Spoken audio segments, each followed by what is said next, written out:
প্রিয় দর্শক, আসসালামু আলাইকুম ও রহমতুল্লাহি ওয়া বারাকাতুহু। এই গাছটিকে আপনারা ভালো করে লক্ষ্য করুন। ভালো করে লক্ষ্য করলে চিনতে পারবেন। এই গাছটির নাম হচ্ছে বাবলা গাছ, সাদা বাবলা গাছ। এই গাছ বিশেষ উপকার করে মানুষের শরীরের জন্য। যাদের শরীরে বহুত পুরনো ঘা পাচড়া আছে, ঘা পাচড়া, যে ঘা পাচড়া বহুত ওষুধপাতি খাইছেন, বহুত কিছু করছেন, কিন্তু কোনো কাজে আসতেছে না, যে ঘা সেই ঘাই আছে। আপনার একটু কষ্ট করে এই গাছের 50 গ্রাম পরিমাণ ছাল তুলে আনবেন। তুলে এনে একটা পরিষ্কার পাত্রে 1 কেজি পানি দিবেন।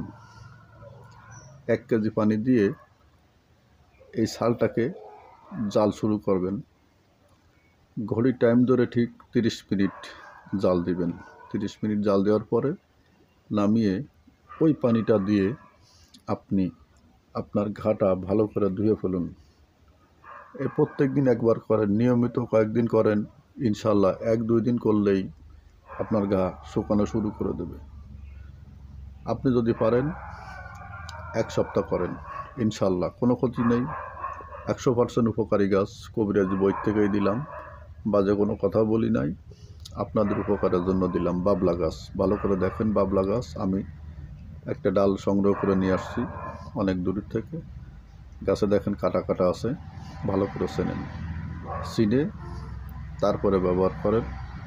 ইনশাল্লাহ একটু কষ্ট করেন, কষ্ট করলেই ফল পাওয়া যায়। 1 সপ্তাহ ব্যবহার করুন। মনে রাখবেন, 50 গ্রাম ছাল 1 কেজি পানির ভিতরে দিয়ে আধা ঘন্টা জাল দিন।